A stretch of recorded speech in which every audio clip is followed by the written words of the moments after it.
Susah tak nak ambil kejuruteraan ni? Kalau kita compare dengan doktor ataupun perubatan, mana susah lagi?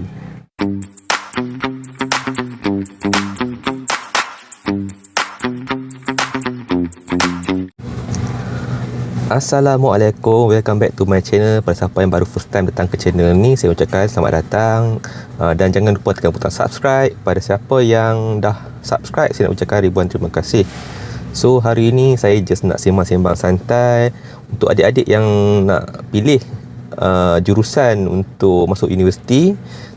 Fokuskan ke bahagian kejuruteraan. Jadi fokus saya hari ini adalah bahagian kejuruteraan. Tak kira lah kejuruteraan mekanikal ke, elektrik ke, awam ke, ataupun kejuruteraan yang sub-sub macam kejuruteraan kimia, kejuruteraan petroleum dan sebagainya lah.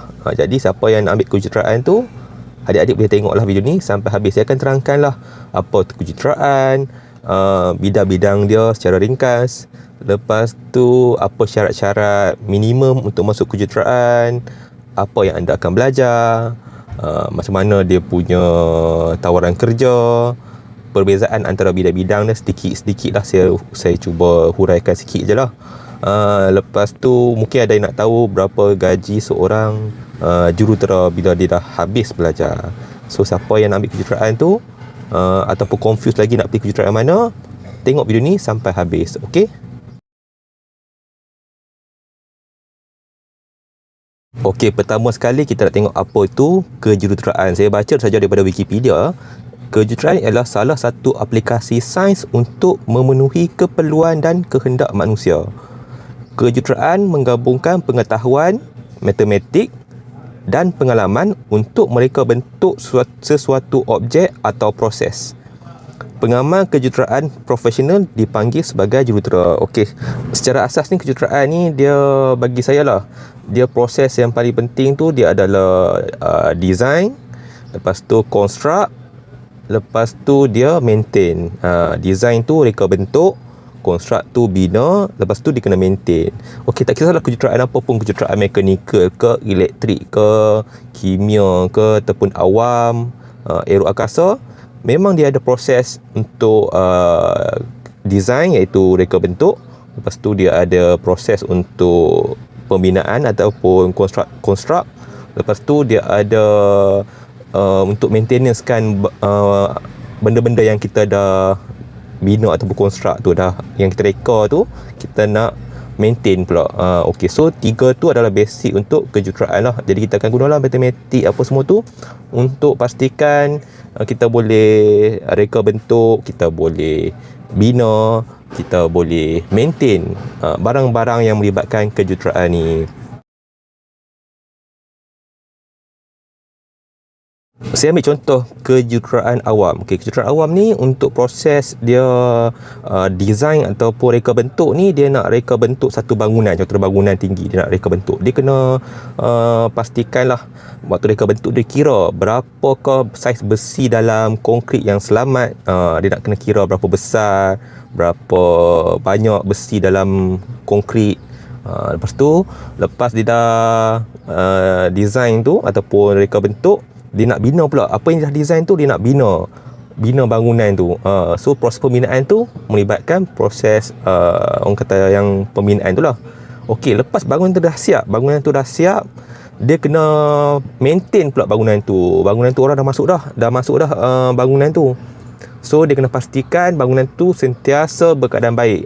Yang kalau kita ambil kejuruteraan elektrik pula, dia contohlah waktu dia design tu dia kena kira berapakah tebal wayar, saya beri contoh je, tebal wayar, lepas tu apa dia punya bahan, nak guna wayar jenis macam mana, lepas tu dia kena pembinaan dia tu ataupun construct tu, dia kena pasang lah wayar-wayar yang dia dah design. Contohnya dia design untuk wayar bangunan kan, dia kena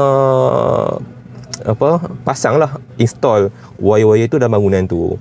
Okey, untuk proses maintenance, lepas dia dah pasang semua wayar, orang dah masuk, dia kena pastikan semua wayar elektrik tu berfungsi dengan baik. Itu bahagian maintenance. Kita tengok pula apa tu bidang-bidang kejuruteraan. Kita ada contoh lah, ni antara sebahagian lah yang utama. Ada lagi kejuruteraan-kejuruteraan yang sub lah. So dia ada electrical engineer, kejuruteraan elektrik, kejuruteraan civil ataupun kejuruteraan awam. Lepas tu dia ada aerospace, petroleum engineer, mechanical, lagi ada apa lagi? Lepas tu dia ada biomedical, environmental engineer. Lepas tu dia ada sales engineer juga, jurutera jualan. Lepas tu ada computer hardware engineer, material engineer, kejuruteraan ataupun jurutera bahan. Tu antara bidang-bidang dalam kejuruteraan. Okey, apa pula syarat-syarat minimum untuk masuk kejuruteraan? Tak kiralah kejuruteraan elektrik ke, mekanikal, elektrik dan sebagainya. Okey, ni saya ambil secara general lah. Kebiasaannya lah, untuk syarat universiti untuk kita nak masuk ke diploma ataupun ijazah. Diploma lah, sebab SPM kan, diploma. Pertama sekali, dia perlu mendapat kepujian untuk subjek-subjek SPM ni. Matematik tambahan, fizik. Tiga ni paling penting. Matematik tambahan dan fizik. Okey, yang tiga. Lepas tu subjek satu lagi ni, subjek kimia. Kimia ni dia sama ada dia ambil kimia, biologi, sains tambahan ni, dia macam clash lah. Sama ada salah satu daripada kimia, biologi, sains tambahan, pengajian kejuruteraan awam, teknologi kejuruteraan dan sebagainya. Lepas tu kepujian juga untuk bahasa Inggeris, sebab kebanyakan universiti dia belajar kejuruteraan ni dalam bahasa Inggeris. Jadi nak kepujian lah. Kepujian ni tak silap saya, sekurang-kurangnya grade C lah. Itu adalah minimum. Kalau dapat lebih baik, lebih tinggilah peluang untuk sambung ke kejuruteraan. Dan calon tidak mempunyai ketidakupayaan fizikal yang menyukarkan kerja-kerja amali. Yang ni setengah-setengah universiti ni dia nak kejuruteraan tu tak boleh buta warna dan sebagainya lah. Sebab contoh dia ambil kejuruteraan elektrik, dia tak boleh buta warna. Kalau dia buta warna, dia tak boleh bezakan antara wayar-wayar, warna-warna wayar dalam pendawaian kan. Jadi dia tampak hijau dengan biru tak boleh beza, akan jadi bahaya lah untuk dia ambil kejuruteraan elektrik. Tu tengok pada syarat-syarat universiti tersebut lah. Okey, kalau siapa yang dapat keputusan yang kurang ataupun tak dapat kepujian dalam subjek-subjek yang saya sebutkan tadi, dia bukan tak boleh jadi jurutera juga. Dia boleh, kalau dia minat nak jadi jurutera tu, dia ada jalan dia. Tapi dia kena buat secara perlahan lah. Mungkin dia boleh ambil pro sains dulu ke, pro sains, ataupun dia ambil asasi kejuruteraan. Kalau dia punya syarat lebih kurang sikit, dia boleh naik secara perlahan lah. Tapi dia kena bersabar. Yang tu je.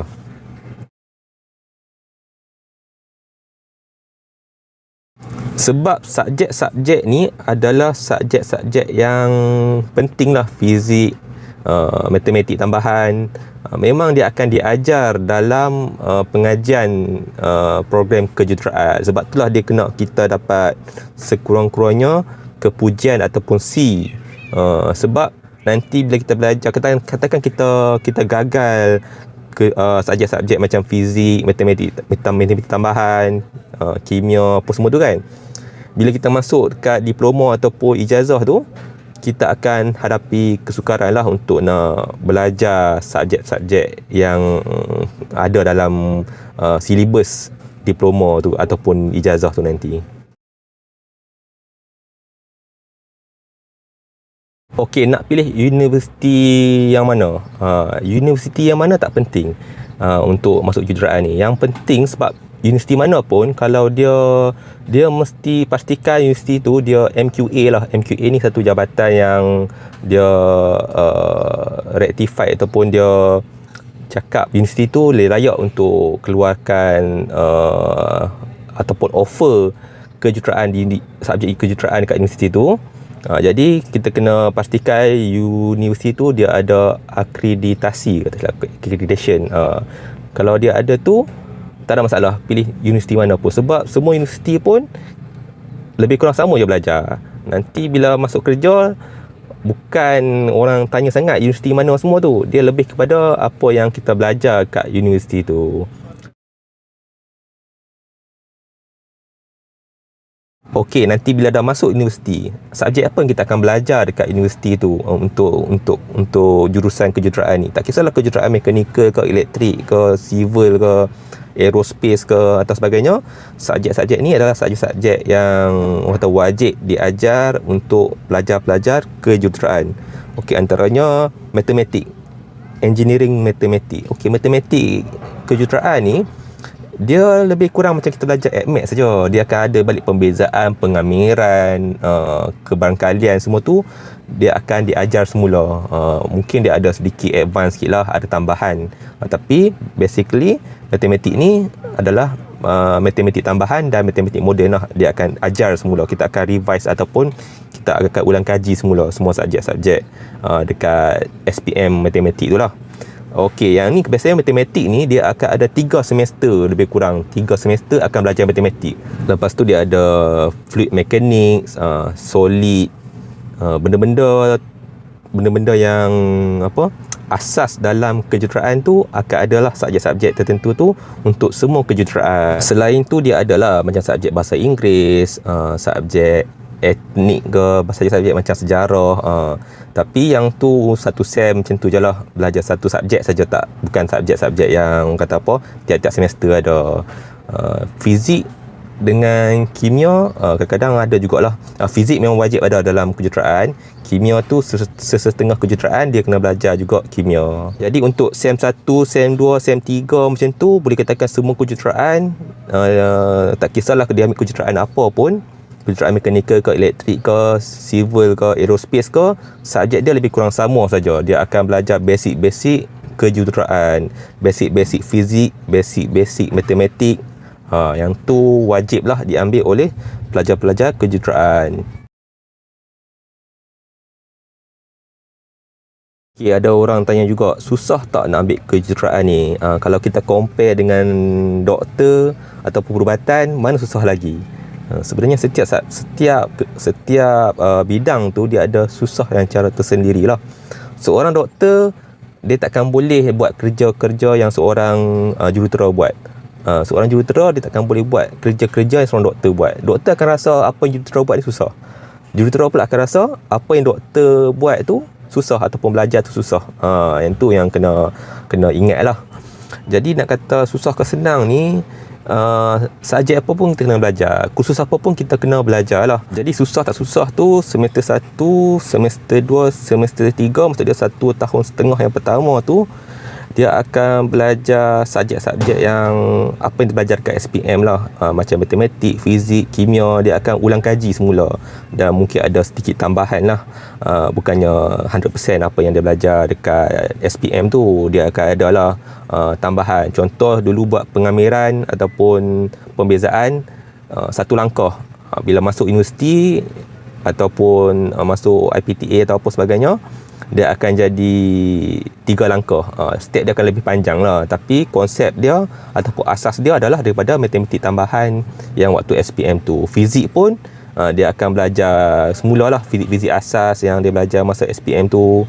Lepas tu bila dia dah masuk semester 4, tahun yang kedua lah, tahun kedua, ketiga, keempat tu dia akan baru belajar subjek-subjek yang berkaitan dengan kejuruteraan yang dia ambil. Kalau dia ambil kejuruteraan aerospace, dia akan belajarlah tentang aerospace apa semua lah kan. Kalau dia ambil kejuruteraan awam, dia akan belajarlah tentang konkrit, tentang saliran, tentang apa-apa subjek-subjek yang berkaitan dengan kejuruteraan awam lah. Kalau dia ambil elektrik, dia akan belajarlah jana kuasa dan sebagainya lah.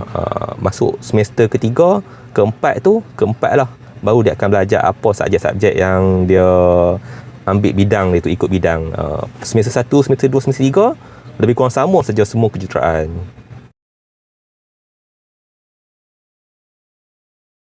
Okey, ada juga orang tanya, kerja banyak tak untuk kejuruteraan ni? So bagi saya, kerja bahagian bidang kejuruteraan ni sangat banyak lah.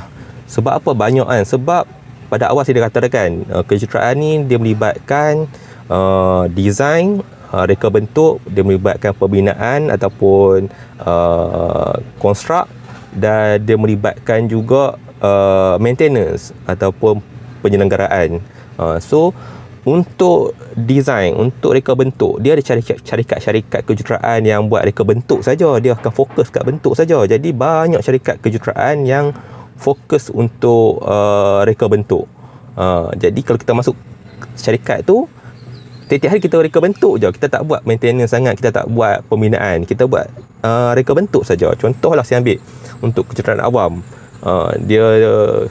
syarikat tu dia untuk reka bentuk bangunan. Sebelum nak bina bangunan, dia kena kira dulu berapa konkrit dan sebagainya. Jadi kita kerja dekat situ, kita akan buat benda-benda macam tu lah. Kalau dia ambil kejuruteraan mechanical, mungkin dia akan reka bentuk, contoh nak buat kereta, dia akan buat reka bentuk kereta saja. So tu syarikat-syarikat yang buat reka bentuk. Lepas tu dia ada pula syarikat-syarikat yang buat pembinaan ataupun konstruk tu, tak kisahlah dia nak reka, dia nak buat mesin ke, dia nak bentukkan mesin ke, dia nak buat bangunan, nak bina bangunan ke. So yang tu melibatkan pembinaan ataupun kita nak createkan benda tu. Lepas tu dia ada maintenance. Setiap syarikat-syarikat lain pula, dia ada syarikat-syarikat yang buat kursus maintenance saja. Contoh dia nak maintain bangunan, dia nak maintain, ni bahagian kejuruteraan lah, maintenance bangunan tu, dia nak maintain bahagian kejuruteraan awam. Lepas tu dia nak maintainkan lift, nak maintainkan air condition, aircon dan sebagainya. So yang tu juga melibatkan kejuruteraan. Jadi banyak syarikat yang buat maintenance saja. Jadi tak perlu risau untuk bidang kerja, buka saja Jobstreet ataupun mana-mana ejen ataupun website cari kerja, jurutera tu sentiasa ada. Jangan risau, bidang dia besar sangat. Tak kisahlah kita ambil kejuruteraan mekanikal, elektrik ke, civil ke atau sebagainya. Ada yang tanya berapa gaji seorang jurutera. Untuk jurutera ni yang fresh graduate ni, gaji dia sepatutnya lah 2,000 dan ke atas. Sebab sekarang pun gaji minimum kan 1,500. So seorang jurutera ni, bagi saya, untuk saya personally, saya rasa sepatutnya minimum adalah 2,500. Nak dapat 3,000 pun boleh untuk fresh graduate. Sama ada syarikat tu besar ataupun kecil, ataupun dia nak berkira ataupun tak berkira gaji. Sebab kalau dia nak bagi gaji 1,700, 1,800, sekarang gaji minimum pun dah 1,500. Kerja apa-apa pun, tak kisah dia kerja yang tak perlukan kepakaran pun, dia dah kena gaji 1,500. Takkanlah seorang jurutera yang profesional dia nak bagi gaji 1,700, 1,800 kan. Sekurang-kurangnya 2,500. Nampak macam, adik-adik nampak macam banyak kan, tapi sebenarnya 2,500, 3,000 tu tak banyak mana pun. Sebab bila dah masuk kerja ni, tolak dengan EPF lah, so semua, gaji kita akan kurang 400, 500 daripada gaji yang ditawarkan.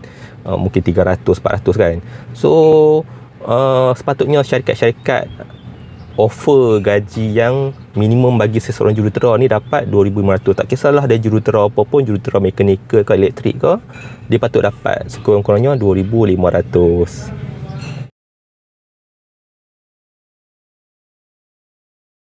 Okey, itu saja saya nak kongsi untuk hari ni lah. Kalau ada adik-adik yang nak tanya apa-apa soalan tentang kejuruteraan, boleh tanya di ruangan komen.